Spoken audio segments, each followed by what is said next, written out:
오늘 우리에게 주시는 거룩한 말씀은 구약성경 예레미야 20장 7절로 13절 말씀입니다.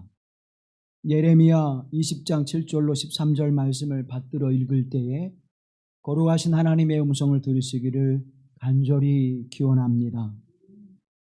여호와여, 주께서 나를 권유하심으로 내가 그 권유를 받아 싸우며 주께서 나보다 강하사 이기셨으므로 내가 조롱거리가 되니 사람마다 종일토록 나를 조롱하나이다. 내가 말할 때마다 외치며 파멸과 멸망을 선포하므로 여호와의 말씀으로 말미암아 내가 종일토록 치욕과 모욕거리가 됨이니이다. 내가 다시는 여호와를 선포하지 아니하며 그의 이름으로 말하지 아니하리라 하면 나의 마음이 불붙는 것 같아서 골수에 사무치니 답답하여 견딜 수 없나이다. 나는 무리의 비방과 사방이 두려움을 들었나이다. 그들이 이르기를 고소하라, 우리도 고소하리라 하오며 내 친한 벗도 다 내가 실족하기를 기다리며 그가 혹시 유혹을 받게 되면 우리가 그를 이기어 우리의 원수를 갚자 하나이다. 그러하오나 여호와는 두려운 용사 같으시며 나와 함께 하심으로 나를 박해하는 자들이 넘어지고 이기지 못할 것이오며 그들은 지혜롭게 행하지 못함으로 큰 치욕을 당하오리니 그 치욕은 길이 잊지 못할 것이니이다. 의인을 시험하사 그 배부와 심장을 보시는 만군의 여호와여, 나의 사정을 주께 아뢰서 싸운즉 주께서 그들에게 보복하심을 나에게 보게 하옵소서. 여호와께 노래하라, 너희는 여호와를 찬양하라. 가난한 자의 생명을 행악자의 손에서 구원하셨음이니라. 이는 하나님의 말씀입니다.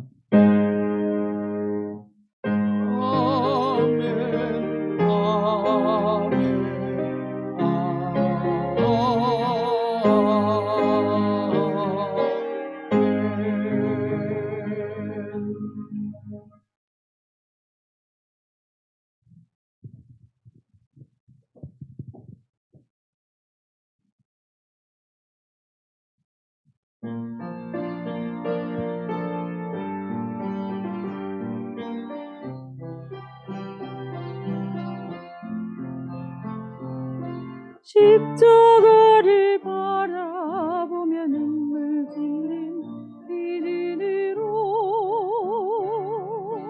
형제들을 판단하니 그 어찌 일이뇨.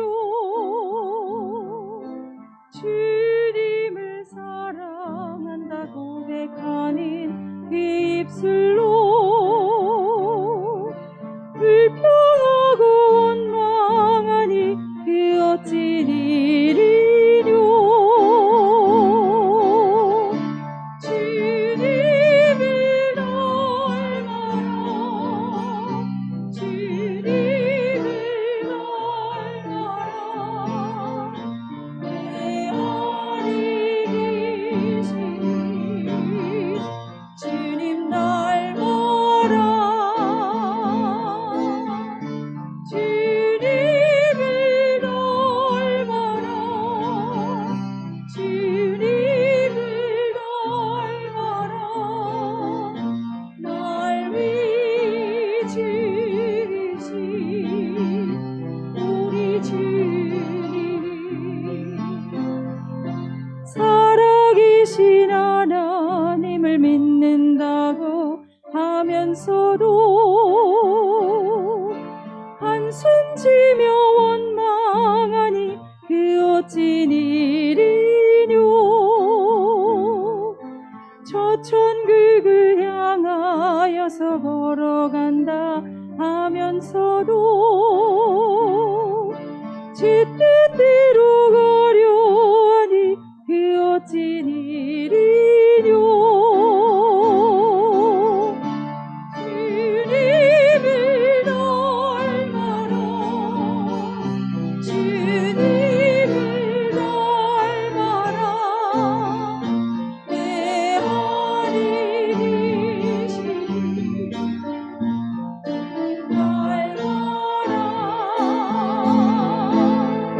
주님을 닮아라.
아멘.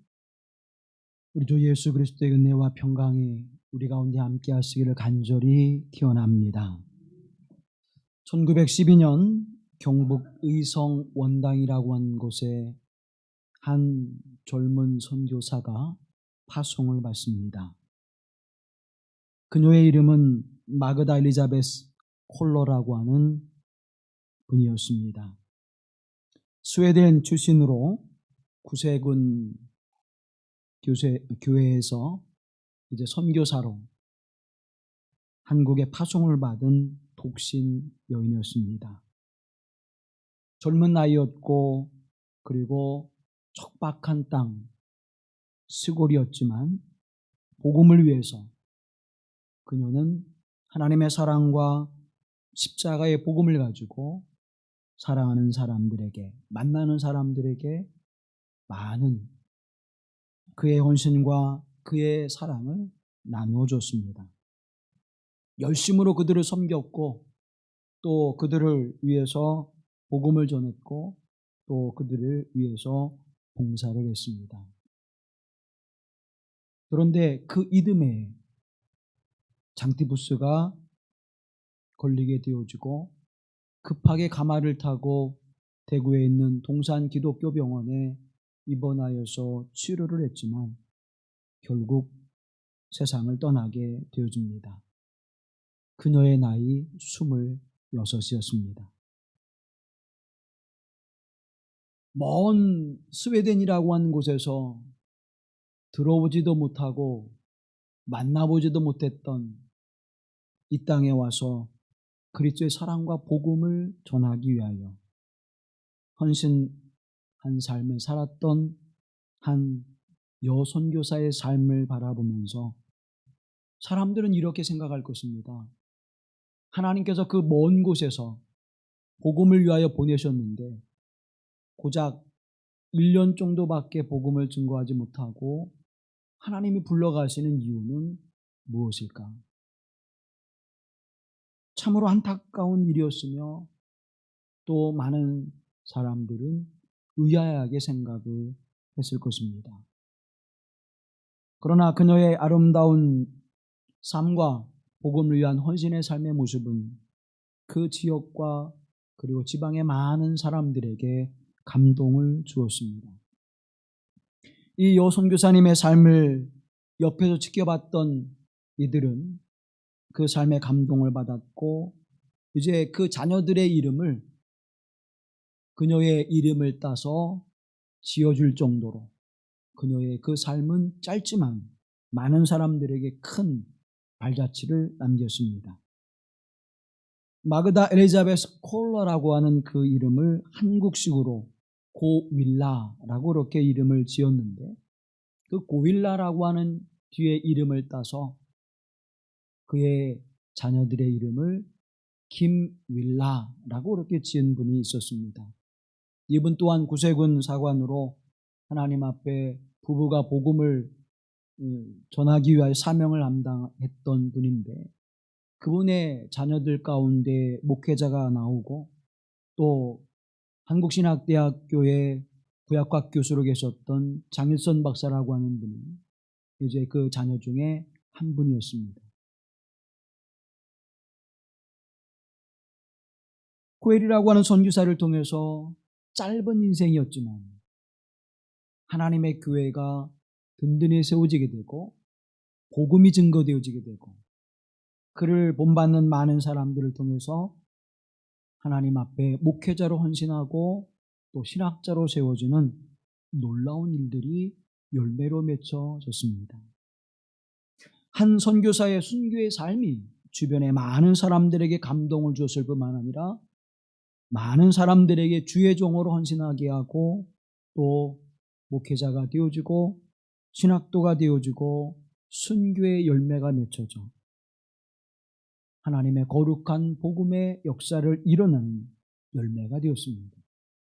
그녀의 삶이야말로 예수 그리스도의 삶을 온몸으로 닮아 살아간 모습이었고 또 예수 그리스도의 죽음이 결코 죽음으로 끝나지 않고 생명의 역사로 열매 맺었다고 하는 부활의 그 열매가 이 자그마한 땅 한국 저 시골에 열매로 맺게 되었습니다.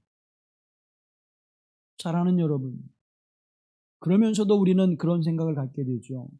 하나님의 말씀을 따라 복음에 순종하여 한반도라고 하는 이 작은 곳에, 그것도 저 경상도 시골에 작은 마을에 복음을 증거하는 삶을 살기 위하여 젊은 나이에 이곳에 와서 1년 동안의 선교의 사명을 감당하다가 그만 장티푸스라고 하는 질병에 죽음을 당한 그 선교사의 삶의 모습을 우리는 의아해 할 수밖에 없습니다. 10년도 아니고 5년도 아니고 1년 만에 하나님이 그렇게 부르 가신다면 굳이 왜 보내셨어요? 라고 말할 수 있을 것입니다. 하나님의 말씀을 따라 살았는데, 하나님의 말씀을 통하여 순종하며 주의 뜻을 따라 산다고, 그렇게 말씀을 따라 산다고 하나님 앞에 몸부림치며 살았는데 그의 삶이 형통하거나 또 계획대로 이루어진 것이 아니라 오히려 더 어려움을 당하고 오히려 그의 인생을 이제 정리해야만 하는 그런 상황이 와진다면 우리는 어떤 생각을 갖게 되어질까요? 감사와 찬양이 우리의 삶 속에서 나와질까요? 하나님은 정말 계실까? 하나님은 진짜 살아계실까? 라고 한 의심과 또 우리는 흔들림 속에 살아갈 수밖에 없을 것입니다. 때때로 사람들은 저에게 묻습니다. 목사이니까 하나님의 말씀을 따라 살아가는 일이, 그리스도 예수를 닮아가는 삶의 모습이 다른 이들보다는 쉽지 않을까요? 맞습니다. 다른 일보다는 쉽지요. 왜냐하면 그렇게 살지 않으면 안 되니까. 적어도 그렇게 살아가겠다고 결단했으니까 좀 더 쉬울 것입니다. 그런데 그 발걸음 속에서도 늘 고독하고 늘 어렵고 힘든 일들은 우리에게 동일하게 다가온다는 사실입니다. 때로는 행복하고 감사하고 또 하나님의 은혜가 이렇게 놀라운 것인가 고백하는 순간도 있지만 때때로는 한없는 고독함 속에 살아갈 때가 더 많다고 하는 사실입니다.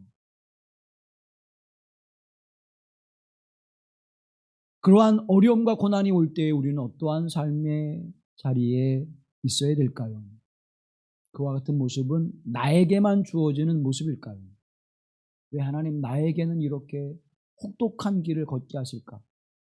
하나님은 나에게 왜 이렇게 힘들고 어려운 길을 걷게 하실까? 그런 생각과 마음이 들 때에 예레미야는 우리에게 큰 위로와 소망이 됩니다. 예레미야 선지자도 그런 실망과 좌절을 경험하고 흔들림 속에 있었지만 다시 복음 앞에 서서 하나님의 거룩한 사명을 감당하는 믿음의 사람으로 세워지는 이 본문의 말씀을 통해서 하나님의 위로와 하나님의 사랑하심과 하나님의 사명을 다시 회복하는 은혜가 임하기를 간절히 기원합니다. 예레미야의 마음이 얼마나 안타까웠는지, 그리고 그의 처한 상황이 얼마나 고통스러웠는지 10절 말씀을 공동번역으로 읽어보면 이렇게 되어 있습니다. 사람들이 모여서 수군거립니다. 저자야말로 사면초가다. 고발하자 고발하자. 저와 가까이 지내던 사람들도 모두 제가 망하기를 바라 모의합니다. 걸어 넘어뜨리고 잡아 족지자 안갚음을 하자. 좀 적나라한 표현이긴 하지만 고소와 고발 그리고 예레미야가 잘못되어지기를 바라는 그 마음이 이 본문의 말씀을 보면 아주 그대로 드러나 있지요.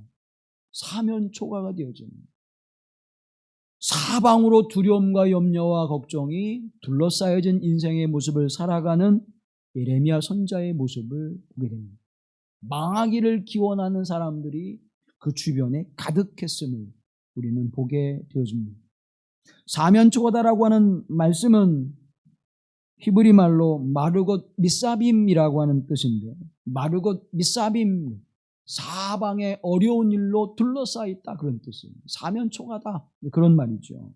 근데 에레미야를 부를 때에 사람들은 저 늙은 마고르 미사빔이 지나간다, 저 늙은 마르got 미사빔이 지나간다, 그러며 손가락질하고 조롱하고 비난하는 그 모습 속에서 살아갑니다. 이와 같은 일이 더 짙어지고 더 많아진 것은 하나님께서 예레미야에게 말씀을 주셔서 너희 이스라엘 백성이 하나님께로 돌이키지 아니하면 내가 너희를 심판할 것이라고 하는 말씀을 주셨는데, 질그릇을 들고 다니면서 말씀을 선포하고 그것을 깨트는 거예요. 이 질그릇이 산산조각이 나듯이, 이렇게 깨뜨려지듯이 너희가 하나님 앞으로 돌아서지 않으면, 하나님의 말씀으로 회복되지 않으면, 회개하고 돌이키지 아니하면 이 이스라엘 민족을 하나님께서 이렇게 깨뜨려 버리시고 심판해 버릴 것이다, 이 말씀을 선포하는 거예요.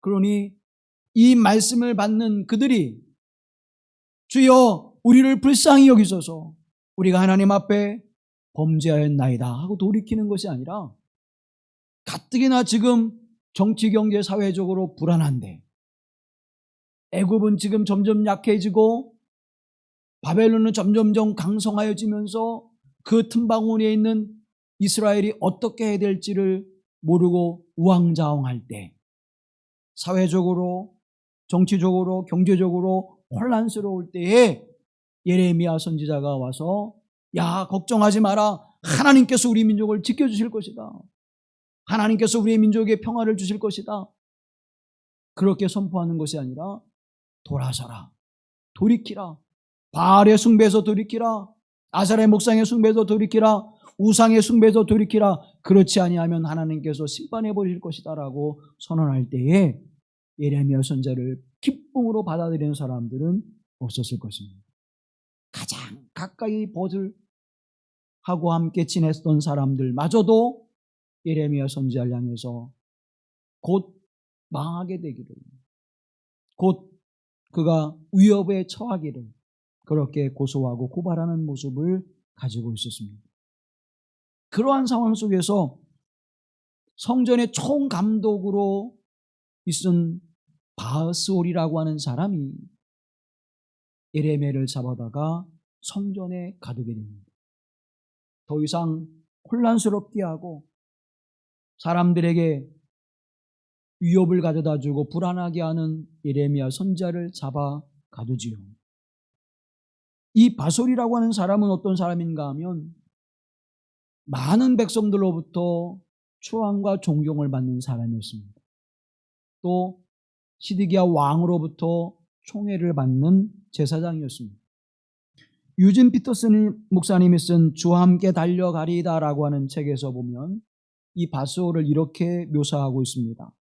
그가 팔을 뻗어 축복하면 가장 작은 자로부터 큰 자에 이르기까지 모두가 그 복의 대상이 되는 것 같이 느꼈다. 모든 이가 그의 메시지를 좋아했다. 그는 긍정적인 데다가 적극적이었으며 자신만만한 인물이었다. 모든 곳에서 최상의 것을 끌어내는 탁월한 능력이 있었다. 여러분, 여러분의 인생은 하나님의 손에 있습니다. 여러분의 삶은 반드시 하나님이 지켜주시고 구원해 주시며 하나님의 영광과 은혜가 나타나게 하실 것입니다. 지금 고난을 당하나 여러분에게 소망이 있습니다. 하나님이 여러분의 소망입니다. 그럼 여러분 아멘 하시죠. 그런데 예레미야 선지자가 와서 사랑하는 여러분, 여러분의 불의와 악함과 불신앙의 자리에서 돌이키시고 하나님 앞에 회개하십시오. 그렇지 아니하면 여러분의 삶에 고난과 어려움이 다가올 것입니다. 여러분의 인생이 무너질 것입니다. 여러분의 가정이 무너질 것입니다. 여러분의 자녀가 무너질 것입니다. 여러분의 교회가 무너질 것입니다. 고바 아멘 안 하잖아요. 말씀을 돌이키는, 하나님의 말씀으로 돌이키라는 거예요. 바솔은 바로 그런 사람이었어요. 만사가 형통할 것이다, 걱정하지 마라. 그런데 지금 상황은 어때요? 하나님의 말씀으로도 점점점 떠나가는 상황입니다. 사랑하는 여러분, 거짓된 곳에는 평안과 기쁨이 없습니다. 불순종에는 하나님의 안식이 없습니다. 그런데 밧솔은 그와 같은 말씀을 선포합니다. 예레미야 8장 11절 말씀에 바라보면 그들의 딸 내 백성의 상처를 가볍게 여기면서 말하기를 평강하다 평강하다 하나 평강이 없도다. 회개하고 돌이켜 하나님의 말씀으로 서지 아니하면 하나님의 은혜가 임하지 않는데, 밧솔은 걱정하지 마라, 우리가 지금 잘하고 있다, 하나님께서 우리에게 평안을 주실 것이라고 선언하고 있습니다. 반면에 예레미야 선지자는 아닙니다, 우상으로부터 돌아서야 됩니다, 말씀 앞에 바로 서야 됩니다, 하나님 앞에 열심을 품고 기도하며 눈물로 회개해야 합니다 라고 말하고 있는 것입니다. 예레미야 선지자는 하나님의 말씀을 알았기에, 하나님의 중심을 알았기에, 하나님의 뜻이 무엇인가를 알았기에 이스라엘 백성들을 바라보면서 애통해하고 있는 것입니다. 고독하고 힘들고 견디기 어려운 상황에 있지만, 그러나 하나님의 마음과 그 중심이 어떠한 것을 알시기에, 하나님께서 이스라엘 민족을 향하시는 그 마음이 어떠한 것인가를 아시기에 채찍을 때려서라도, 바벨론을 통하여 이스라엘 민족을 치서라도 하나님께서는 이스라엘 백성을 구원하시기 위한 그 길을 예레미야 선지자를 통해서 열어주고자 하시는 그 마음을, 이스라엘 백성에 대한 사랑의 마음을 알기에 멸망을 선포할지라도 담대하게 그 말씀을 전하고 있는 것입니다. 감상주의자가 아니라, 민족주의자가 아니라 하나님의 마음이 어떠한 것인가를 알기에 예레미야 선지자는 그들 향해서 담대하게 말씀을 선포하고 있는 것입니다. 그럼에도 불구하고 하나님의 말씀을 선포하면 종일토록 치욕과 모욕의 일들이 다가옵니다. 너는 곧 멸망할 것이다, 너는 곧 무너질 것이다, 내가 너를 고소해서 너를 가만두지 않을 것이다, 계속해서 예레미야 선지자를 괴롭힙니다. 그래서 오죽하면 내가 다시는 하나님의 말씀을 선포하지 않겠습니다. 하나님이 나를 설득하시고 나를 강하게 역사하셔서 내가 하나님의 말씀을 할 수 없이 선포했지만, 이제는 내가 하나님의 말씀을 선포하지 않겠습니다. 난 그냥 평범하게 살아가겠습니다. 그렇게 마음을 가질 때 하나님의 말씀이 내 안에서 불붙듯 일어나 그 말씀을 전하지 않고는, 그 말씀을 살아내지 않고는 답답하여 견딜 수 없다고 예레미야 선지자는 고백하고 있는 것입니다. 영혼에 불타는 마음, 하나님에 대한 열정과 영혼에 불타는 마음이 그의 삶을 그대로 내버려두지 않고 그들을 향해서 말씀을 선포하겠고 마음을 움직이겠다고 하는 사실입니다. 하나님의 뜻을 알고 따르는 일을 위해서 하나님의 말씀에 사로잡혀 살아가는 그 인생의 모습은 결코 우리의 지정의로 이루어지는 것이 아닙니다. 이것은 영적인 사건입니다. 하나님의 은혜 안에서 이루어지는 영적인 사건이기에 내가 하나님을 향하여 기도하고 내가 하나님의 말씀을 붙들고 그 말씀 안에 서며 그 말씀을 묵상하여 살아가는 삶의 모습은 하나님과의 영적인 교통을 통해서 이루어지는 갈망임을 기억하십시오. 지금 나의 마음속에 하나님을 향한 열망이 있는지, 하나님의 말씀과 하나님의 뜻을 향한 그 은혜가 있는지, 하나님 오늘 나의 삶을 통하여 하나님 어떤 뜻을 두고 계신지요, 이 일을 통해서 하나님 어떤 일을 이루기를 원하시는지요, 하나님 이 일을 사건을 통해서, 이 일을 통해서, 이와 같은 문제를 통해서 하나님 나에게 교훈하고자 하시는 하나님의 뜻이 무엇인지요. 어려움과 고난과 역경이, 또 우리가 슬픔과 애통함이 다가올 때에도 하나님 내가 믿음에서 떠나지 않게 하시고 하나님 말씀에서 떠나지 않게 하시고 내가 순종하며 이 길을 걸어가게 하실 때에 하나님께서 나에게 향하시는 생명과 진리의 은총이 함께할 줄로 믿습니다. 어려운 환경 속에서도 내가 하나님의 거룩한 말씀 앞에 정신을 잃지 않고 그 말씀을 굳게 붙잡고 서게 하셔서 하나님의 영광을 나타나게 하옵소서. 하나님의 일을 감당하는 자가 되게 하여 주시옵소서라고 기도하는 예레미야 선지자와 같이 여러분의 인생과 삶 가운데도 이와 같은 은혜가 함께 하시기를 간절히 기원합니다. 감리교 최초의 조직신학자인 정용욱 교수라고 하는 분이 1938년에 그는 이렇게 살았다라고 하는 책을 내게 됩니다. 그 책에서 그분은 이렇게 이야기합니다. 예수는 자기의 제자들이 다 어디로 가고 자기 혼자 남아있다는 것이 외롭다는 것보다 사랑을 주어도 받을 이가 없다는 것을 외로워하셨던 것이다. 그렇다. 신앙의 사람이 되려면 세상에서 친구가 없다. 믿음의 생활을 하는 사람은 고독의 사람이요 눈물의 사람이다. 선견을 가진 사람은 군중의 환영을 받지 못한다라고 기록하고 있습니다. 주님의 길은 고독의 길입니다. 그 길은 사람들이 알아주지 못하기에, 깨닫지 못하기에 외롭고 쓸쓸한 길이 될 수밖에 없습니다. 그러나 사랑하는 여러분, 예수님의 길은 진리의 길입니다. 예수님의 길은 생명의 길입니다. 예수님의 길은 죽음과 악과 사단을 이기고 부활과 영생의 승리의 삶을 사는 길임을 우리에게 나타내 보여주셨습니다. 하나님의 거룩한 사랑의 은혜를 힘입는 길임을 우리에게 보여주신 것입니다. 우리가 그 길을 선택하여 갈 때에 세상으로부터 사랑을 받지 못하겠지만, 세상으로부터 우리가 칭찬을 받지는 못하겠지만, 그러나 멸망과 죽음의 길이 아니라 영원한 생명과 하나님의 나라의 거룩한 길을 걸어가는 하나님의 사람으로 세워짐에는 틀림이 없음을 우리에게 말씀해 주고 있고, 예수님께서 그 삶을 증언해 주셨습니다. 목회자로 살아가면서 늘 외롭고 고독할 때마다 예수님의 그 십자가의 길을 묵상하게 되어집니다. 사랑하는 성도 여러분, 여러분도 마찬가지일 거예요. 믿음의 사람으로 살아가면서 나는 하나님의 사람이지, 나는 하나님의 백성이지, 나는 하나님의 자녀이지, 그래서 저들과 함께 할 수 없어. 나는 저들이 살아가는 것처럼 탐욕과 욕망과 정욕의 삶을 살아갈 수 없어. 난 하나님의 말씀에 순종하고 믿음을 굳게 지키며 하나님의 나라를 소망하는 삶을 살아가야지.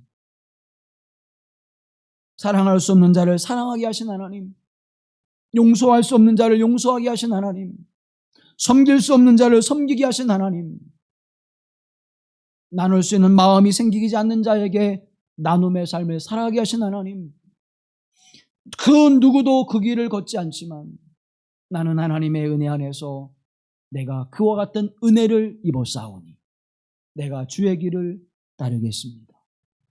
이 길은 결코 쉽지 않습니다. 이 길은 결코 편하지 않습니다. 이 길은 결코 만만한 길이 아닙니다. 예레미야 선지자와 같이 갈등하며, 때로는 좌절하며, 때로는 비틀거리며, 때로는 흔들리며 걸어가는 길이 되어질 것입니다.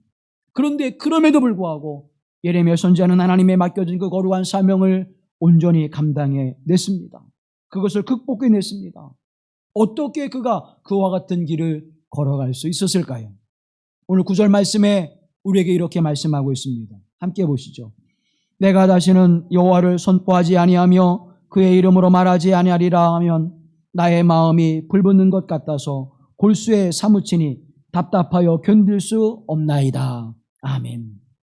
하나님의 말씀과 하나님의 이름을 말하지 아니하리라. 그런데 그 삶 속에 내 마음이 불붙는 것 같아서 하나님의 말씀과 진리가 내 골수에 사무쳐 그 말씀을 선포하지 아니하고는 견딜 수 없다고 고백하고 있는 것입니다. 하나님의 말씀, 하나님의 진리가 나로 하여금 그 말씀을 따라 살아가게 하며 그 말씀으로 온 세상에 선포하라고 증언하고 있는 것입니다. 사랑하는 성도 여러분, 복음을 전하는 것이 무엇입니까? 두 가지의 모습이죠. 하나는 내가 예수 그리스도를 증언하는 거예요. 성경에 보면 이렇게 되어져 있다. 하나님 나에게 이런 은혜를 베풀어 주셨다. 간증하기도 하고 은혜를 증거하기도 하죠. 그것이 복음을 전하는 것입니다. 또 하나의 모습은요, 내 삶으로 살아가는 거예요.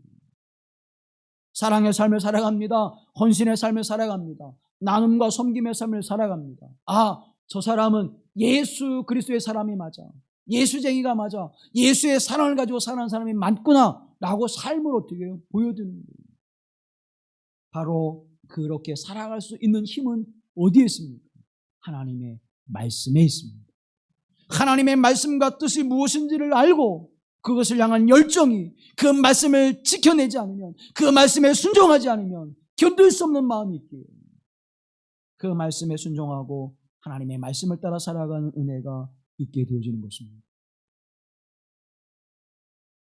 25년 전 세계적인 미디어 그룹인 타임 워너사의 재벌 그 회장이 있었습니다. 그 아들이 조나단 레빈이라고 하는 사람입니다. 이 조나단 레빈은 아버지가 재벌이에요. 자신의 삶도 이제 아버지의 그 은혜 안에서 평안하게 살아갈 수 있는 사람이었습니다. 그런데 그는 이렇게 생각했어요. 아버지의 재산은 아버지의 것이고 나의 것이 아니다. 아버지의 인생은 아버지의 인생이고 나의 인생은 나의 인생이야. 그러면서 나는 아이들에게 꿈과 사랑을 심어주고 싶어.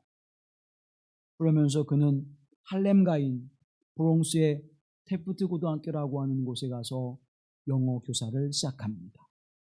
할렘가의 흑인 아이들을 가르칩니다.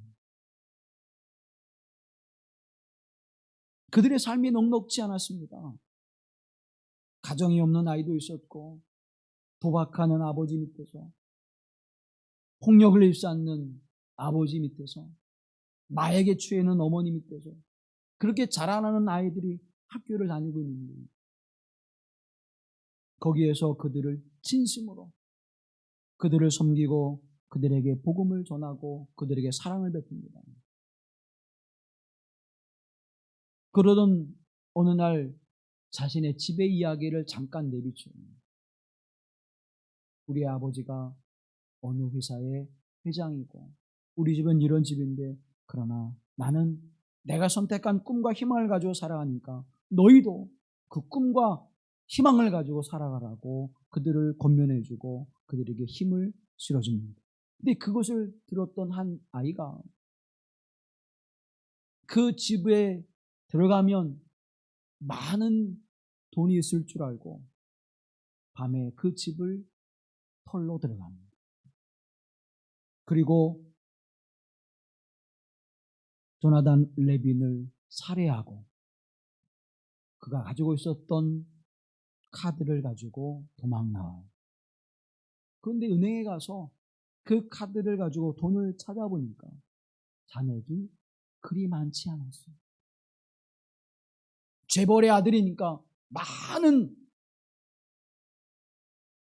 돈을 금고에 넣었을 것이라고 은행에 저금했을 것이라고 생각했었던 이 아이는 적은 돈이 들어있었던 그 잔고를 보면서 낙심하게 됩니다. 이렇게 조나단 레빈은 31살의 나이에 세상을 떠나게 되죠. 그 소식을 들은 많은 학생들이 눈물로 그 사람을 보냅니다. 어떤 아이는 그것을 받아들일 수 없어서 벽을 향하여서 몸을 내어 던지는 아이도 있었습니다. 그러면서 그들은 이렇게 그 선생님을 기억합니다. 선생님은 아무도 관심 가져주지 않는 우리를 진심으로 사랑해주고 아껴주셨습니다 하면서 그 장례 속에서 눈물을 흘리며 존경과 애도를 표했습니다. 아들을 이제 장례하는 그 자리에서 그의 아버지는 이렇게 이야기합니다. 아들은 나보다 수백 배, 수천 배 큰 일을 하고 세상을 떠났습니다. 나는 이제 조나단 레빈이라고 하는 이름으로 장학재단을 세워서 이 할렘가에 있는 아이들에게 혜택을 주고자 합니다. 그렇게 선언했어요. 사랑하는 성도는 무엇이 그를 그렇게 살아가겠을까요?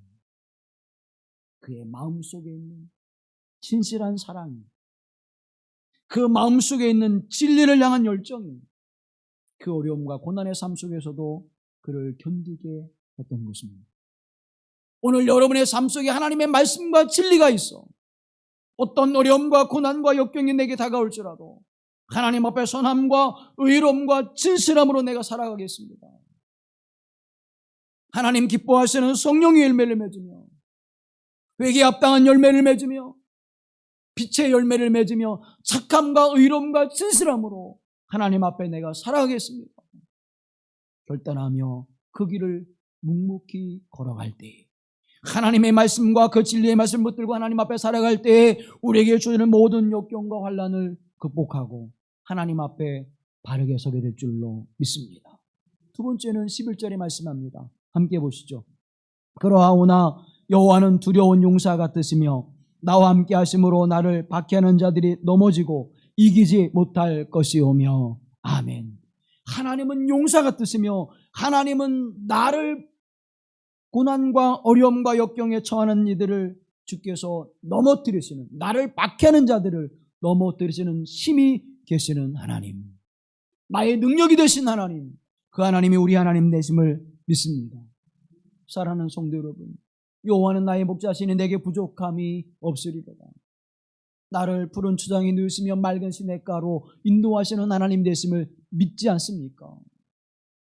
사망의 음침한 골짜기로 다닐지라도 해받을 것을 두려워하지 않게 하신 하나님, 그 하나님이 나와 함께 하심이라. 나와 함께 하심이라. 죽음의 골짜기 속에서도, 인생의 깊은 문제와 고뇌 속에서도 나와 함께 하신 하나님, 그 하나님은 용사 같으신 하나님이시요, 그 하나님은 나를 박해한 자를 충분히 넘어 이기시는 하나님이시요. 하나님의 권능과 능력은 의와 공평의 삶을 이루시는 하나님 되심을 우리는 믿습니다. 시편 97편의 말씀을 바라보면 의인을 위하여 빛을 뿌리고 마음이 정직한 자를 위하여 기쁨을 뿌리시는 도다라고 말씀합니다. 하나님은 빛의 사람들에게 하나님의 무한한 사랑과 은혜를 이루시는 하나님이십니다. 믿음의 사람들에게, 의로운 사람들에게 기쁨을 뿌려주시는 하나님이십니다. 오늘 그 하나님이 주의 말씀과 믿음 안에 살아가는 저와 여러분에게 이와 같은 놀라운 은혜를 베푸실 줄로 믿습니다. 이 풍성한 은혜를 누리는 하나님의 사람들이 되어지기를 주님의 이름으로 간절히 기원합니다. 감리교 교리적서는 마지막이 무엇입니까? 우리는 의의 최후 승리와 영생을 믿노라. 아멘. 이것이 감리교 교리적서는 마지막 8번째 말씀입니다. 우리는 의의 최후 승리와 영생을 믿노라. 하나님께서 이 일을 반드시 이루어 주실 것입니다. 말씀을 따라 믿음으로 살아가는 자에게 이와 같은 은혜를 베풀어 줄 줄로 믿습니다. 왜요? 하나님은 전지전능하신 하나님이시기에, 하나님은 온 땅에 생명을 주관하신 하나님이기에, 이 역사를 주권적으로 이끌어 가시는 하나님이시기에 하나님은 오늘 우리에게 승리의 길을 허락하실 줄로 믿습니다. 때로는 하나님의 사역을 이룰 때에 힘들고 어려울지라도, 때로는 견딜 수 없는 어려움과 고독함이 우리에게 다가올지라도, 내 힘에 벅찬 일들이 우리에게 경험되어질지라도, 사랑하는 성도 여러분, 하나님은 반드시 우리에게 이 믿음을 통하여, 이 길을 통해서 선한 열매를 맺게 하시고 나로 믿음의 승리자가 되게 하시는 하나님의 은혜가 있음을 믿고 의지하며 한 걸음 한 걸음 이 길을 걸어 가십시오. 때로는 비틀거릴 때에도, 때로는 흔들릴 때에도 능력이 하나님, 권능이 하나님, 의와 공평을 세우신 하나님께서 나와 함께 하심으로 말미암아 죄와 어둠과 사망의 권세에서 나를 건져내어 주셔서 의와 영생의 삶을 살게 하시며 하나님의 참된 안식을 주시는 하나님의 은총이 함께 하심을 믿고 주님 앞에 나아가십시오. 그러면 하나님께서 반드시 여러분을 온전한 믿음 위에 세우실 줄로 믿습니다. 세 번째로는 예레미야가 이 어려운 사역을 갈등하며 고뇌하며 능히 걸어갈 수 있었던 그 이유는 하나님 앞에 부르짖으며 기도했다고 하는 사실입니다. 12절 말씀을 같이 보시죠. 의인을 시험하사 그 배부와 심정을 보시는 만군의 여호와여, 나의 사정을 주께 아뢰어 싸운즉 주께서 그들에게 보복하심을 나에게 보게 하옵소서. 아멘. 의인을 시험하신다고 하는 말씀은 살펴보신다라고 하는 뜻이에요. 그러니까 우리가 지금 어떤 삶의 형편과 처지와 상황에 놓여 있는지를 하나님의 살펴보시는 거예요. 사랑하는 성도 여러분, 하나님은 여러분의 삶의 형편과 처지를 아시는 하나님이십니다. 우리가 무엇이 필요한지, 우리가 어떠한 것을 요구하시는지를 아시는 하나님이십니다.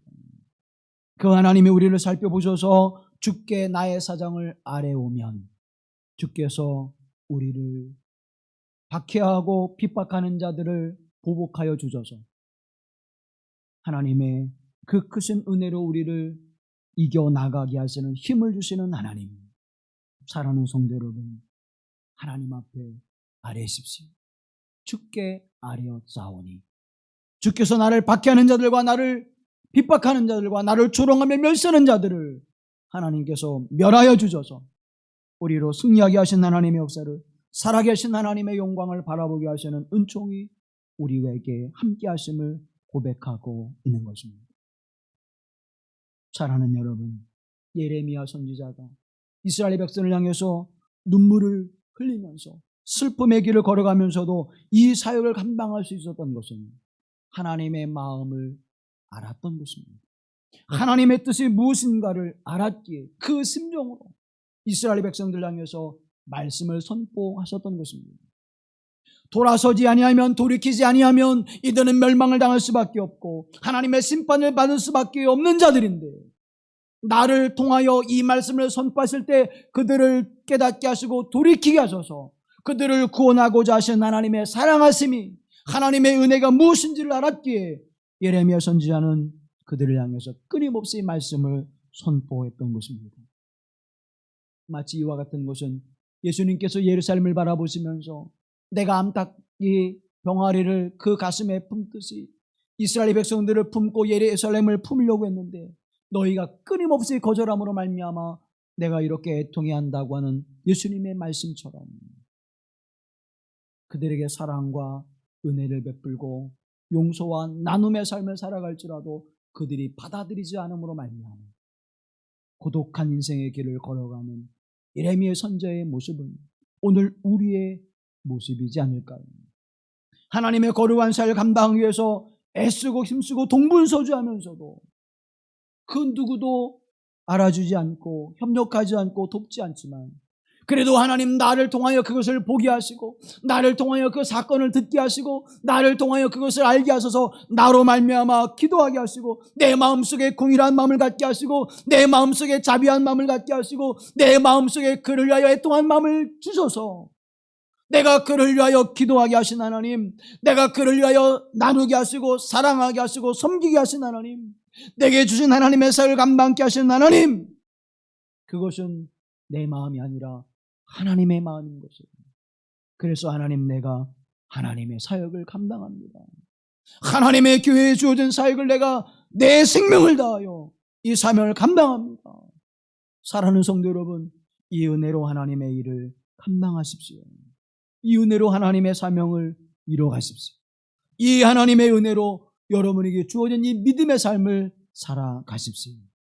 때로는 흔들리기도 하고 때로는 투정 부리기도 하고 때로는 비틀거리기도 하지만 마침내 이 길을 견디고 하나님을 찬송케 하시는 거룩한 은혜가 함께할 줄로 믿습니다.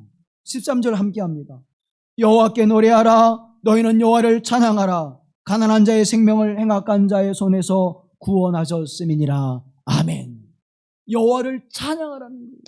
이 모든 어려움과 고난과 역경 속에서도 하나님의 말씀의 사명을 감당했더니 예레미야의 마음과 심령 가운데 무엇이 넘쳐나는 거예요? 살아계신 하나님, 우리 가운데 함께 하신 하나님, 우리 안에서 역사하신 하나님, 그 하나님을 찬송케 하신 은혜가 가득하게 하실 줄로 믿습니다. 그 진실한 마음이 넘쳐나는 거예요. 사랑하는 성도 여러분, 이 하나님의 은혜로 주의 사명을 감당하십시오. 이 하나님의 은혜로 하나님 앞에 믿음의 삶을 살아가십시오. 이 은혜의 삶을 힘입어 오늘 누구도 갖지 않은 생명과 진리의 길을 걸어가는 하나님의 사람들이 되어지기를 주님의 이름으로 간절히 기원합니다. 하나님께서 여러분의 영과 심령 가운데 기쁨을 심어주실 것입니다. 하나님께서 여러분의 영과 심령 가운데 하나님을 찬양하는 은혜를 세워줄 것입니다. 그런데 그 은혜의 삶을 살아가지 못할 때는 어떻게 됩니까? 조금만 일이 있어도 내가 여기 아니면, 조금만 비슷한 일이 있어도 내가 그 사람 안 보면 그만이지, 내가 안 하면 그만이지, 그런 생각들이 수없이 우리에게 들어오잖아요. 사랑하는 성도 여러분, 믿음으로 이기십시오. 하나님의 사랑으로 이기십시오. 하나님의 은혜로 이기십시오. 기쁨으로 찬양할 그 은혜를 우리에게 허락하실 줄로 믿습니다. 남 때문인 줄 알았습니다라고 하는 이혜인 시인의 시가 있습니다. 좀 길지만 여러분에게 읽어드리고자 합니다. 내 마음이 메마를 때면 나는 늘 남을 보았습니다. 남이 나를 메마르게 할 줄 알았기 때문입니다. 그러나 이제 보니 내가 메마르고 차가운 것은 남 때문이 아니라 내 속에 사랑이 없었기 때문입니다. 내 마음이 불편할 때면 나는 늘 남을 보았습니다. 남이 나를 불안하게 하는 줄 알았기 때문입니다. 그러나 이제 보니 내가 불안하고 답답한 것은 남 때문이 아니라 내 속에 사랑이 없었기 때문입니다. 내 마음이 외로울 때면 나는 늘 남을 보았습니다. 남이 나를 버리는 줄 알았기 때문입니다. 그러나 이제 보니 내가 외롭고 허전한 것은 남 때문이 아니라 내 속에 사랑이 없었기 때문입니다. 내 마음에 불평이 쌓일 때면 나는 늘 남을 보았습니다. 남이 나를 불만스럽게 하는 줄 알았기 때문입니다. 그러나 이제 보니 나에게 쌓이는 불평과 불만은 남 때문이 아니라 내 속에 사랑이 없었기 때문입니다. 내 마음에 기쁨이 없을 때는 나는 늘 남을 보았습니다. 남이 내 기쁨을 빼앗아가는 줄 알았기 때문입니다. 그러나 이제 보니 나에게 기쁨과 평화가 없는 것은 남 때문이 아니라 내 속에 사랑이 없었기 때문입니다. 내 마음에서 희망이 사라질 때면 나는 늘 남을 보았습니다.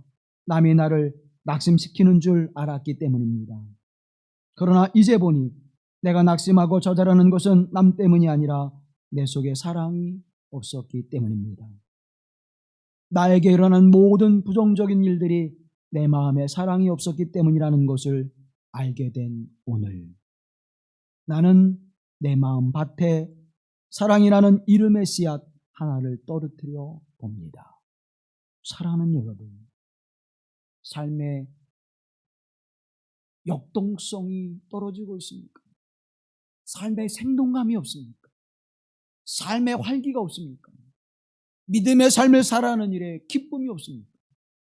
감사와 감격함으로 하나님의 사를 감당할 때 찬송과 콧노래 소리가 흘러나오지 않고 있습니까? 하나님의 교회가 역동적으로 움직이는 부활의 능력과 역사가 나타나는 그러한 모습으로 비춰지지 않습니까?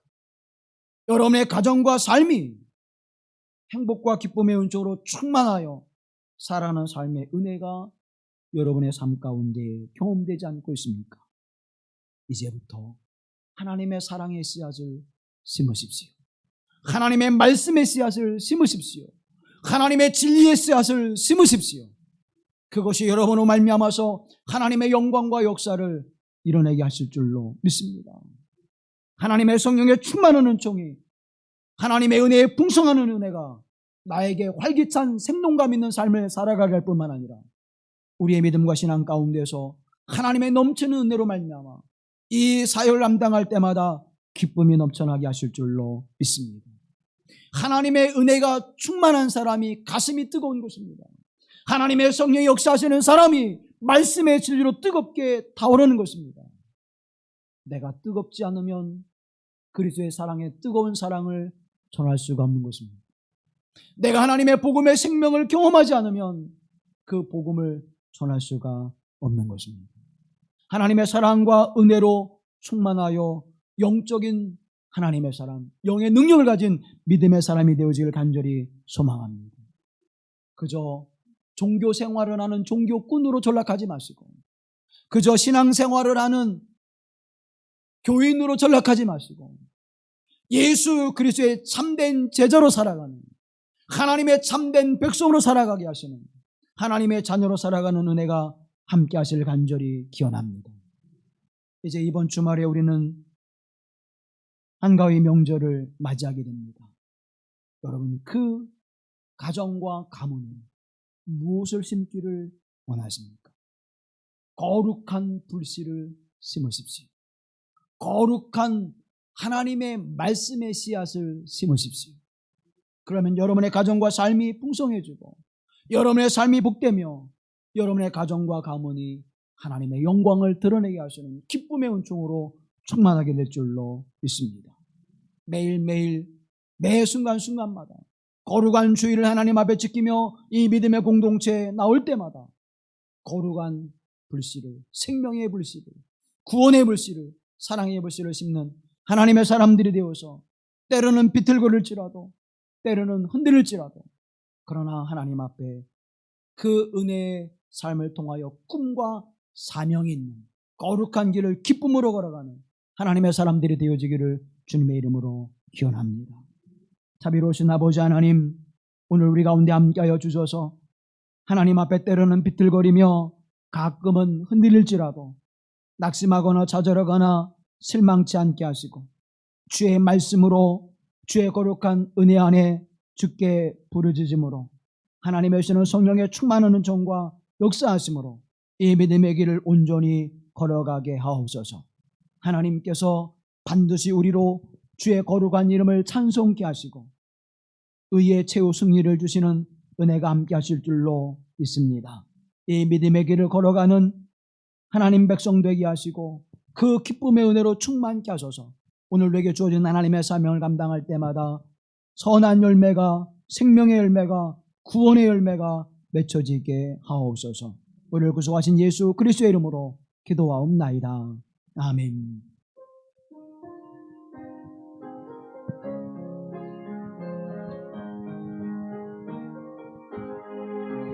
푸른 바다 나선이 모 어디든지 가오리라. 외로우나 즐거우나 주만 따라가오리니 어린이가 막으리까 죽음인들 막으리까 언니가 막으리까 죽음인들 막으리까 아무골짝 빈들에도 복음 들고 가오리라. 소금 같은 거리에도 사랑 안고 찾아가서 종의 몸에 죄인 것도 아낌없이 드리리라. 종의 몸에 죄인 것도